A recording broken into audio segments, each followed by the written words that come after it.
이번에 한국에 가서 한 고등학교 때 동창을 만나고 왔는데요. 그 친구의 이야기를 통해서 그 학창 시절에 있었던 여러 친구들과의 경험, 또 선생님들과의 어떤 그런 경험들, 여러 가지 그런 이야기들을 통해서 한참 그 추억 속으로 들어가는 그런 귀한 시간을 가졌었습니다. 그런데 이 친구가 결혼해서 큰 아들을 낳은 것까지는 제가 이제 오래전에 들어서 알고 있었는데, 이번에 보니까 늦둥이가 있는 거예요. 큰아들이 약 15살 정도 되는 좀 큰 아이인데, 지금 이제 늦둥이를 보니까 약 5살 정도 되는 쌍둥이가 있더라고요. 그래서 이게 어떻게 된 일이, 그 쌍둥이는 또 남자고요. 남자만 셋인 아주 어려운 집이죠. 그런데 이제 어떻게 된 건가 이야기를 들어보니까, 첫째를 낳고 사실은 이 아내가 좀 많이 아팠어가지고 수술을 했답니다. 그래서 아기를 이제 더 이상 낳을 수 없는 그런 상황이었는데, 근데 둘째를 너무너무 갖고 싶었던 거예요. 그래서 시험관 아기를 시술해서 제일 처음에는 이제 새 쌍둥이가 들어섰는데, 한 아이가 이제 자연적으로 소멸이 됐고, 이제 쌍둥이를 낳았다라는 것이죠. 참, 어떻게 보면 이렇게 나이 차이가 한 10살 정도 차이 나던데, 그 쌍둥이 아들 바라보면서 막 흐뭇해하고 또 좋아하는 그 친구의 모습이 참 좋아 보였었습니다. 10년 만에 그런 기다림 끝에 낳은 그런 생명이니 얼마나 귀엽고 얼마나 소중하겠어요. 마찬가지로 우리들의 인생에요, 오랜 기다림 끝에야 얻게 되는 그런 일들이 있죠. 그리고 그러한 일들을 우리가 늘 들을 때는 참 기쁨이 있고 감동이 있음을 우리가 깨닫게 됩니다. 정말 오랜 시간을 기다리고 열심히 저축하여서 처음으로 이제 자신의 집에 들어갈 때, 여기 계신 분들도 아마 그런 경험하신 적 있으실 텐데요. 얼마나 좋습니까? 얼마나 그 순간이 참 이게 감격이 됩니까? 또 자녀들 이제 12학년 때까지, 이게 킨더에서 12학년 때까지 쭉 잘 성장해서 자기가 원하는 대학에 탁 들어가서 이제 성인의 그런 힘찬 발걸음을 내디디는 거 보는 거 얼마나 좋습니까? 그리고 또 아름다운 귀한 그 만남을 가지고 배우자를 이렇게 만나서 또 결혼으로 이제 새로운 가정의 그런 첫 관문을 시작하는 것 보는 거, 그것도 참 너무나 감격적인 것이죠. 우리들의 삶의 큰 열매요, 우리들의 삶의 큰 결실이라고 할 수 있겠습니다. 그러나 오랜 기다림 끝에 얻은 그 결실보다도요, 우리들의 삶을 특별히 크리스찬으로서 더 익사이팅하게 만드는 것이 있다라고 생각합니다. 그게 뭐냐면, 내가 어떤 그 꿈을 꾸기 시작한 그때부터, 그리고 그 꿈을 이루기까지 언제나 우리 곁에서 함께하여 주시고 도와주시는 분이 우리들에겐 있다라는 그 사실이죠. 그분이 누구입니까? 바로 우리 하나님이십니다. 물론 하나님을 믿지 않는 수많은 사람들도요, 본인의 어떤 노력 여하에 따라 세상에서 어느 정도의 그런 성취를 일구어냅니다. 그러나 우리는 하나님을 믿는 자로서 그들이 보지 못하는 또 다른 것을 우리는 보는 겁니다. 그게 뭐냐면, 인간의 역사의 배후에는 보이는 역사를 넘어선 하나님의 보이지 않는 세밀한 손길이 존재하고 있다라는 사실이죠. 그리고 하나님의 도우심과 인도하심이 없다면 우리는 단 하루도 어떻게 보면 살아갈 수 없는, 주님의 뜻대로 살아갈 수 없는 연약한 존재라는 사실을 우리는 깨닫게 되는 것입니다. 하나님을 아직 인격적으로 만나지 못한 사람들의 삶에는 사실은 하나님의 은혜라는 것이 비집고 들어갈 틈이 없습니다. 왜냐하면 하나님이 계셔야 할 자리에, 그 자리에 누가 있습니까? 자신의 자아가 있고 자신의 어떤 노력과 성취라고 하는 것이 자리 잡고 있기 때문이죠. 그래서 그 사람들이 어떻게 성공할 수 있었냐, 어떻게 이런 일을 이뤘느냐 라고 우리가 질문할 때 그 사람들은 대부분 내가 얼마나 노력을 했는지, 내가 얼마나 땀 흘렸고 내가 얼마나 거기에 헌신했는지를 자랑스럽게 이야기합니다. 그러나 우리가 사는 이 세상에는요, 인간의 의지와 인간의 노력으로만 되지 않는 일들이 얼마나 많이 일어납니까? 이성적으로 설명할 수 없고 도저히 이해되지 않는 일들이 우리들의 삶 가운데 얼마나 많이 일어납니까? 한국에서 몇 개월 전에 일어났던 그 세월호 사건도 그것을 누가 예상이나 했겠습니까? 또 최근에 한국에 있을 때 들은 소식은 말레이시아 그 비행기가 또 격추되어서 300명에 가까운 사람들이 또 한꺼번에 죽었다라는 그런 이야기를 들었습니다. 그런 이야기들을 들을 때마다 깨닫는 것이 있어요. 이 세상에요, 안전지대는 없는 거예요. 우리가 이 예배를 마치고 집 밖으로 나가서 모든 것이 그냥 우리가 예상한 대로, 계획한 대로 다 될 것이라 우리는 예상하지만 사실은 하나님의 인도하심과 하나님의 철저한 그 섭리가 없다면 우리는 단 한순간도 예측할 수 없는 연약한 존재라는 것을 우리는 깨닫는다라는 것이죠. 따라서요, 우리들의 인생을 계획하시고 디자인하시고 창조하신 하나님을 만날 때에야 비로소 우리는 우리들의 인생의 방황이 끝나는 것이죠. 우리가 어디에서 와서 어디로 가는지 삶의 분명한 인생의 방향과 목적이 생긴다 이 말입니다. 그래서 은혜를 아는 사람들의 입술에서는 어떤 말이 나옵니까? 언제나 하나님을 높입니다. 나의 삶의 주어가 내가 이렇게 했더니 내가 이렇게 이뤘다라가 아니에요. 하나님의 은혜를 아는 사람들의 주어는 언제나 모든 것이 하나님의 은혜라는 것이죠. 모든 것이 하나님의 은혜입니다. 그리고 하나님께서 하셨습니다. 물론 나의 노력도 물론 있겠죠. 그러나 그것이 중심이 아니에요. 하나님께서 나를 통하여 이렇게 하도록 베푸신 은혜 때문이라는 것이죠. 저는 정말 간절히 바라기는요, 우리 성도들의 그 입술과 우리 성도님들의 삶 가운데 내 삶의 주어가 내가 아니라 바로 하나님께서 하셨습니다. 하나님께서 이루셨습니다. 라는 그런 신앙의 고백이 매일매일 고백되어지기를 주님의 이름으로 간절히 축원합니다. 한번 따라해 볼까요? 하나님께서 이루셨습니다. 하나님께서 하셨습니다. 그렇습니다. 우리들의 인생에 정말 하나님의 은혜를 아는 사람들의 그 고백 가운데 하나님 중심으로 하나님의 인도하심을 받는 하루하루의 삶이 되어졌으면 좋겠습니다. 오늘 본문은요, 정말 오랜 기다림 끝에 약속의 아들을 낳게 되는 아브라함과 사라의 이야기가 나옵니다. 오늘의 본문을 통해 하나님이 어떤 분이신지 또 어떻게 일하시는지에 대한 아름다운 그림이 그 속에 들어있습니다. 그래서 세 가지를 우리가 살펴볼 때에 하나님의 큰 은혜와 하나님의 귀한 깨달음이 있기를 간절히 소원합니다. 첫 번째로요, 우리가 이 본문에서 기억해야 하는 것이 있습니다. 그것은 뭐냐면 하나님은 말씀하신 대로 이루시는 분이시다라는 사실입니다. 오늘 본문 1절을 보면 반복되는 두 구절이 있습니다. 그게 뭐냐면 말씀하신 대로라는 것입니다. 여호와께서 말씀하신 대로, 하나님께서 말씀하신 대로 사라를 돌보셨습니다. 그리고 하나님께서 말씀하신 대로 사라에게 행하셨다라고 말씀하고 있습니다. 즉 하나님은 하나님께서 하신 약속을 반드시 지키시는 신실하신 하나님이시라는 것을 말씀하고 있습니다. 그것은 또한 다른 표현으로 하면 하나님이 말씀하시는 것은 말씀하신 그대로 이루어진다라고 하는 하나님의 말씀의 최종 권위, final authority가 하나님의 말씀 가운데 있다라는 것을 우리들에게 선포하고 있는 것입니다. 저는요, 참된 신앙이라고 할 때, 진짜 신앙인이라고 할 때 그것은 우리가 교회를 얼마나 오래 다녔는가에 따라 결정된 것이라고 생각하지 않습니다. 오래 다니는 것도 참 중요하죠. 착실하게 신앙생활하는 것도 중요합니다. 그러나 정말 우리가 진짜 신앙인이라고 한다면 우리들의 삶 가운데 하나님의 말씀대로 이루어질 줄을 믿는 그 신앙이 참 신앙이라고 생각합니다. 왜냐하면 우리가 신앙생활 하면서도 어떤 말씀을 대할 때는 정말 이 말씀이 이루어질까? 이것이 정말 사실일까? 라고 그것을 의심한다면 그 말씀의 능력이 내 삶 가운데 어떻게 체험되어질 수가 있겠습니까? 하나님의 말씀은 하나님과 구별된 독립된 객체가 아닙니다. 하나님의 말씀인 이 성경은 하나님과 전혀 구별된 그냥 두꺼운 책, 이스라엘의 역사, 재미없는 책이 아니라는 것이죠.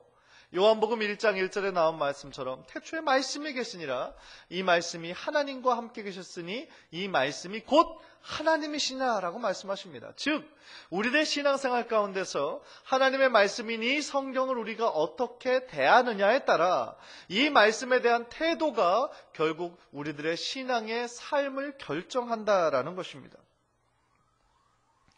우리가 몇 주 전에 소돔과 고모라의 이야기를 우리가 함께 살펴보면서 룻이 자신의 사회가 될 사람들에게 뭐라고 얘기했습니까? 이제 이 소돔과 고모라 성이 하나님의 죄악으로 인해 무너질 것이다.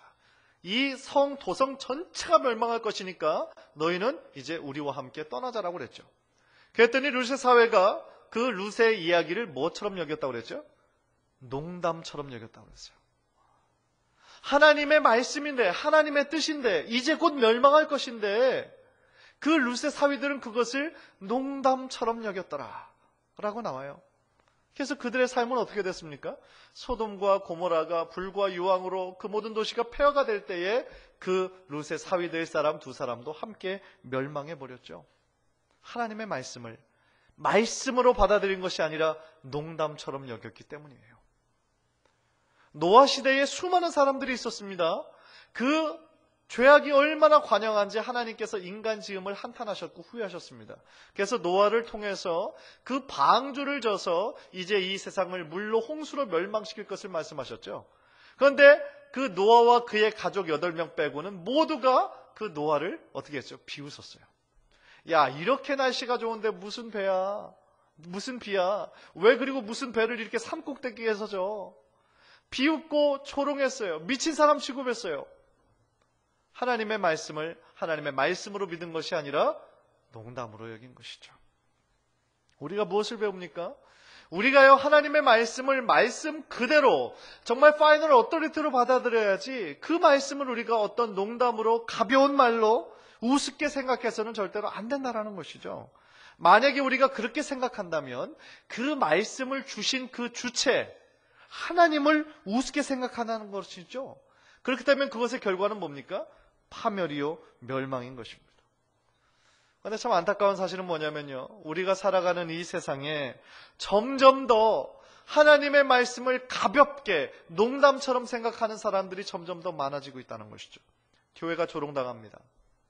교회 다니는 크리스찬들이 욕을 먹는 시대에 살아가고 있습니다.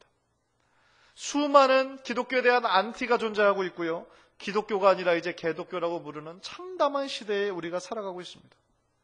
물론 이 모든 현상을 그저 이 시대가 악하기 때문에 그 시대 탓으로, 악한 사람들 탓으로 돌릴 수만은 없습니다. 왜냐하면 우리가 크리스찬으로서 하나님의 말씀을 절대적인 말씀으로 받아들이고 그 말씀대로 살아내는 그 능력이 부족했기 때문이라는 것을 우리는 부분 인정해야 하기 때문입니다. 혹시 하나님의 말씀을 너무 가볍게 혹은 우습게 생각한 적은 없습니까? 에휴, 정말 이게 이루어지겠어? 야, 너무 교회 생활 너무 열심히 빠지지는 마. 적당한 게 좋은 거야.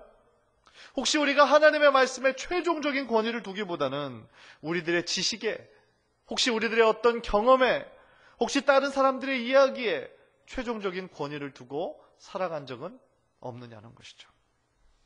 솔직히 지금처럼 인터넷이 발달하지 않았던 시대 있잖아요. 예전에는 두 사람이 이렇게 논쟁을 하다가도 어떤 사람이 야, 나 이거 TV에서 봤어, TV에 이거 나왔어 하면은 상황 끝 되는 그 시대가 있었어요. 그죠? 그런 시대 기억나시죠? 한 30년, 40년 전. 예. 그때는 진짜 야, TV에 나왔어 라고 얘기하면 그래? 그러면 얘기 끝인 거예요. 이제 논쟁 없어요. 왜냐하면 그때만 해도 다 순진해가지고 TV에 나오면 무조건 그것이 진리라고 생각했어요. 그죠? 그런데 요즘은 어때요? TV에 나왔다라고 해서 다 그것을 100% 믿습니까? 그렇지 않죠. 예전에도 그랬지만 지금도 이 여론을 다 믿을 수가 없다라는 것이 이제 보편화된 그러한 인식이죠. 그렇지만 인터넷에서 이제 자기에게 맞는 어떤 지식들을 검토해보고, 그전에는 무엇인가 잘 모르는 것이 있으면 뭐 도서관에 가서 그 책의 사전을 찾아보고 공부를 해서 얻을 수 있었는데, 요즘은 어때요? 얘기하다가 뭐가 막히고 그러면은 당장 스마트폰에서 딱 검색해보면 바로 나오는 거죠. 그죠? 그러니까 요즘에는 그게 무슨 얘기냐면 어떤 지식이나 어떤 정보가 더 이상 최종적인 권위를 둘 수 없다라는 거죠. 저는 우리 모두가요, 크리스찬으로 살아가면서 정말 어떤 지식의 최종 권위를 두는 것이 아니라, 나의 어떤 경험의 최종 권위를 두는 것이 아니라 오직 하나님의 말씀에 최종 권위를 두시는 우리 성도님들 되시기를 주님의 이름으로 간절히 축원합니다. 이제 우리들의 삶에 어떤 걱정과 어떤 근심이 몰려온다 해도 하나님이 나에게 이렇게 말씀하셨으니까, 하나님이 약속하셨으니까 그 말씀대로 이루어질 거야 라고 굳세게 믿어서 어떤 걱정과 염려도 정말 물리치시는, 그래서 신앙으로 살아가시는 우리 성도님들 되시기를 주님의 이름으로 간절히 축원합니다. 물론 우리의 지식도 중요합니다. 경험도 중요합니다. 그러나 그 모든 것 위에 하나님의 살아있는 말씀인 그 말씀의 파이널 어토리티가 있음을 믿고 살아갈 때에 우리들의 신앙인의 삶에 올바른 질서가 잡히게 된다라는 것이죠. 제가 지난번에도 한번 어떤 설교에서 말씀했던 것 같은데요. 인도 선교사 출신으로서 지금은 시카고에 있는 트리니티 신학교에서 박사과정을 공부하고 있는 목사님이 계세요. 그 목사님과 계속 페이스북 통해서 교제하고 있는데요. 많은 사람들이 그분에게 그런 질문을 하신대요. 목사님, 한국에 있었을 때가 좋습니까? 아니면 인도에서 선교사로 한 7, 8년 있었을 때가 좋습니까? 아니면 지금 미국에 있을 때가 좋습니까? 그런 질문 하잖아요. 궁금하잖아요. 저도 LA에서 13년 있다가 이곳으로 뉴저지로 오니까 많은 분들이 그걸 궁금해하세요. 아유, LA에서 오래 사셨는데 여기 뉴저지에 어떻게 잘 적응되세요? 뭐 LA가 좋으세요? 뉴저지가 좋으세요? 이렇게 많이 질문을 하시거든요. 그러니까 그분에게도 동일하게 질문하는 거예요. 그런데 그분이 뭐라고 그러셨냐면, 저는 하나님께서 있으라고 하는 곳에 있는 것이 가장 좋습니다. 그런데 생각해보면 참 명답이에요. 그렇잖아요. 물론 저는 LA 있을 때도 좋았습니다. 그러나 저는 뉴저지에 있는 것이 더 좋습니다. 왜냐하면 하나님께서 있으라고 하는 곳이잖아요. 우리들의 신앙인의 삶이 내가 무엇인가를 정해서 내가 고집하는 것이 올바른 것이 아니라 하나님께서 있으라고 하는 곳에 있고 하나님께서 가라고 하는 곳에 가고 하나님께서 서라고 하는 곳에 서고, 그것이 우리들의 신앙의 모습이라는 것이죠. 하나님의 뜻이 있는 곳에 우리도 함께 가는 것이 신앙이지, 하나님의 뜻은 있는데 그것에 순종하지 않으면 뭐예요? 그거는 불순종이잖아요. 그렇죠? 하나님보다 앞서가는 건 뭐예요? 그건 우리들의 교만이잖아요. 그죠? 그러니까 하나님의 뜻이 있는 곳에 우리들의 발걸음을 맞춰서 한 걸음 한 걸음 순종하며 나아가는 것이 바로 우리들의 참된 신앙의 발걸음이라는 사실입니다. 정말 간절히 바라기는 하나님은 그분의 말씀대로 반드시 이루시는 분이시라는 것을 기억하고 하나님의 말씀에 최종 권위를 두고 늘 순종하며 사시는 우리 성도님들 되시기를 주님의 이름으로 간절히 축원합니다. 두 번째로 깨닫는 것이 있어요.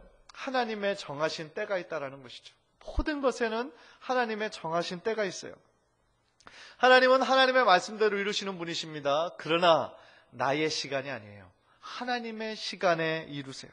2절을 보십시오.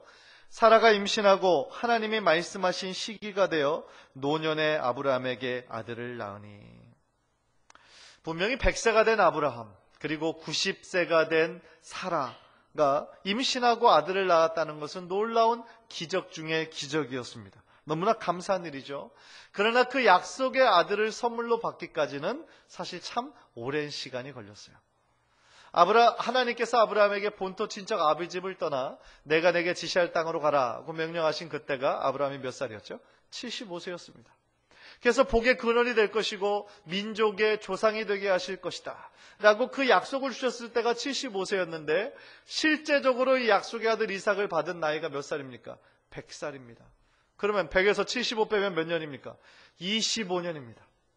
25년 동안 그 하나님의 하신 약속을 기다린다라는 것이 얼마나 힘든 여정이었겠습니까? 그래서 사실은 10년쯤 기다리다가 내 몸에서 날짜가 후사가 아닌가 보다 라고 생각해서 자신의 그 첩을 통해 얻은 아들이 바로 이스마엘이었죠. 그러나 하나님께서는 또다시 그에게 나타나셔서 네 몸에서 날짜가 내 후사가 되리라 라고 말씀하셨습니다. 그런데 그렇게 다시 한번 약속을 컨펌해 주셨으면 금방 이루어 주시면 얼마나 좋겠어요. 그런데 그것을 말씀하고서도 또 15년이 흘렀다라는 것이죠. 무슨 얘기입니까? 참 하나님은요, 어떻게 보면 우리들이 계획한 것, 계획한 시간, 계획한 장소와는 전혀 다른 방법으로 다른 시간에 역사하실 때가 참 많아요. 그러나 중요한 것은 우리는 이 현재라는 시간 속에 살아갈 수밖에 없지만 하나님은요, 우리들의 과거, 현재, 미래를 동시에 보신다는 것이죠.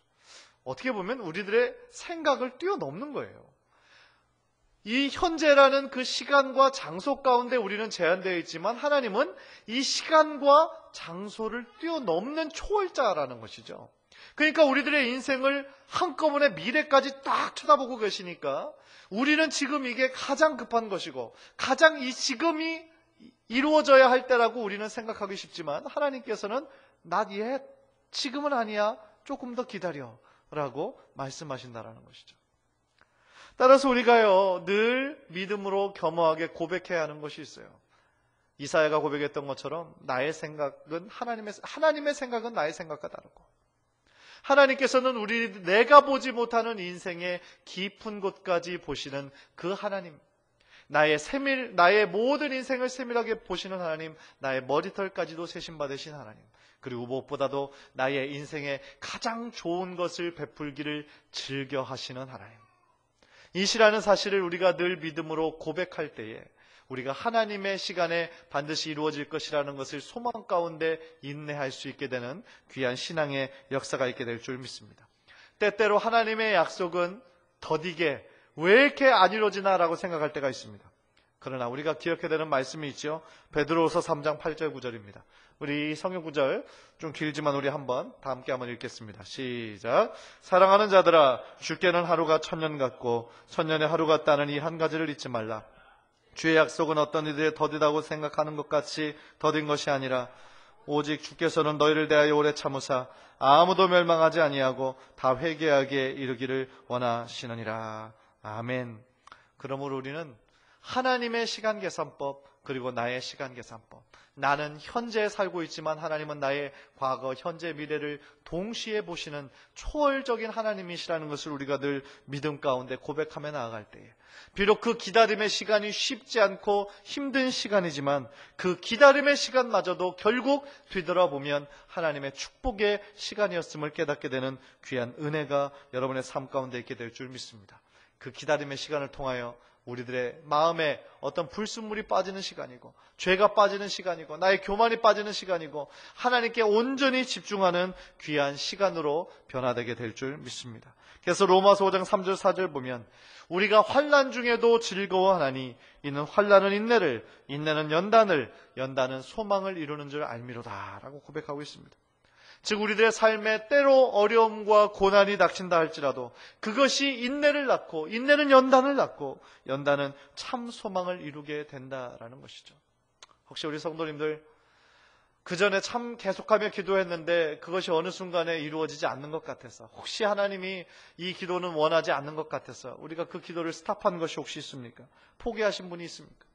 오늘 말씀을 통해서 다시 한번 힘을 얻으시고 그 기도하기를 시작하시는 우리 성도님들 되셨으면 좋겠어요. 그 기도가 하나님 보시기에 합한 것이라고 한다면, 나의 정욕과 나의 꿈만을 이루기 위한 것이 아니라 그것을 통하여 하나님의 영광이 드러나기 원하는 그 기도 제목이라고 한다면 분명히 그것이 하나님의 시간에 아름답게 이루어질 줄 믿습니다. 그래서 우리가 기도할 때에 하나님 들으시는 분이십니다. When you pray, God works.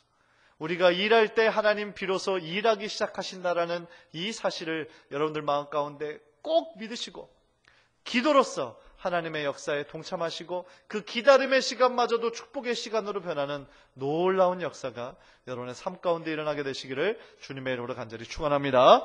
마지막 세 번째로, 하나님은 우리에게 진정한 기쁨을 주시는 분이십니다.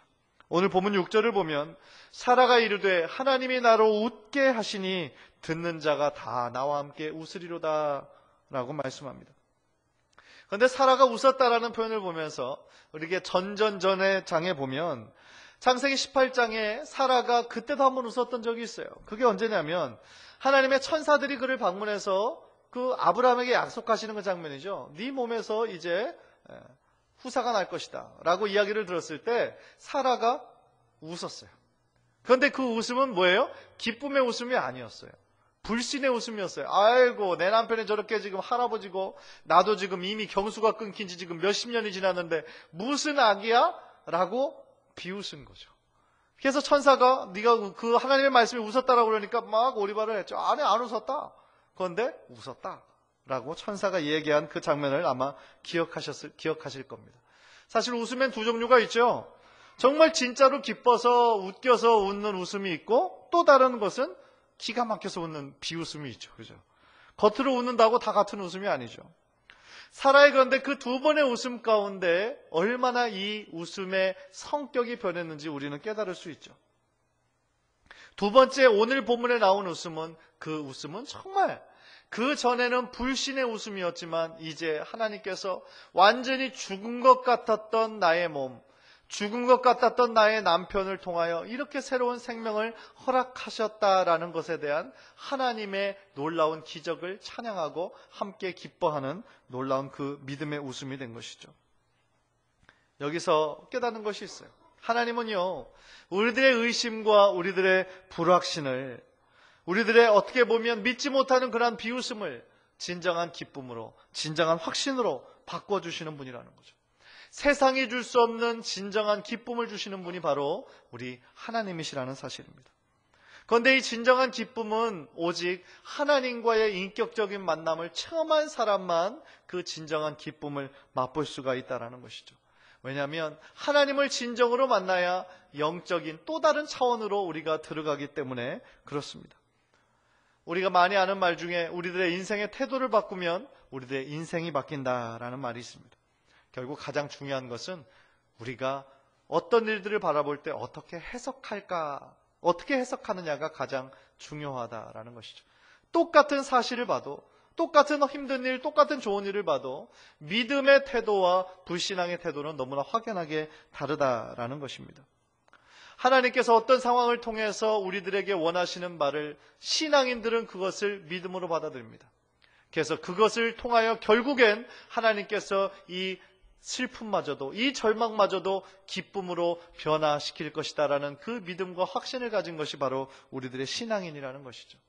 그래서 때때로 기뻐할 수 없는 일을 할지라도 믿음으로 기뻐할 수 있는 이유가 바로 우리는 믿음의 눈으로 바라보기 때문에 그렇습니다. 사실 기뻐할 수 있는 상황일 때만 기뻐하는 것은 누가 못하겠어요, 세상에. 그렇죠?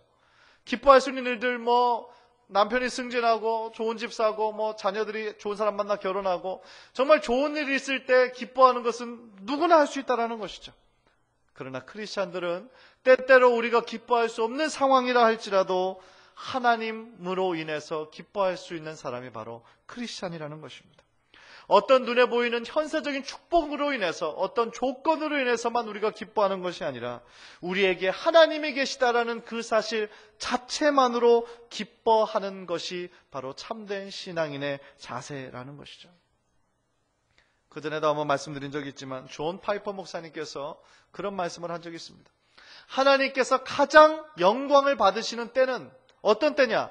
우리가 어떤 신앙적인 행위를 통하여 하나님께 보여드릴 그때가 아니라 우리가 어떤 상황에 처하든지 하나님 한 분만으로 만족하는 그때 하나님께서 가장 큰 영광을 받으신다라고 말한 적이 있습니다. 무슨 얘기입니까? 우리들은 때때로 하나님을 기쁘시게 하려고 무던히 노력할 때가 있잖아요. 그러나 진짜로 하나님께서 가장 기뻐하실 때는 뭐냐면 내가 기뻐할 수 없는 상황이라 할지라도 나를 구원해 주신 그 하나님 한 분만으로 인하여 하나님이 내가 지금 어려움 가운데 있지만 나와 함께 하시다라는 그 사실을 믿는 그 믿음 하나 때문에 하나님을 기뻐할 그때 하나님께서 가장 큰 영광을 받으신다라는 사실입니다. 내가 주님 안에서, 즉 하나님 안에서 나는 부족함이 없습니다. 나는 주님 안에서 최고로 만족합니다 라고 고백할 때에 하나님께서 가장 기뻐하신다라는 사실이죠.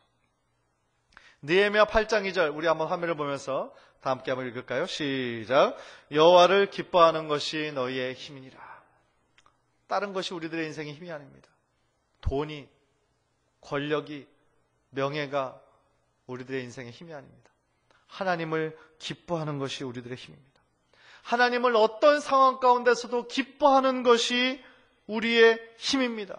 이 말씀을 정말 여러분의 마음 가운데 품고 모든 상황 가운데서 하나님을 기뻐하시는 우리 성도님들 되시기를 주님의 이름으로 간절히 축원합니다. 말씀을 마무리하러 갑니다. 하나님은 말씀하신 대로 반드시 이루시는 분이십니다. 그리고 모든 것에는 하나님의 정하신 때가 있습니다.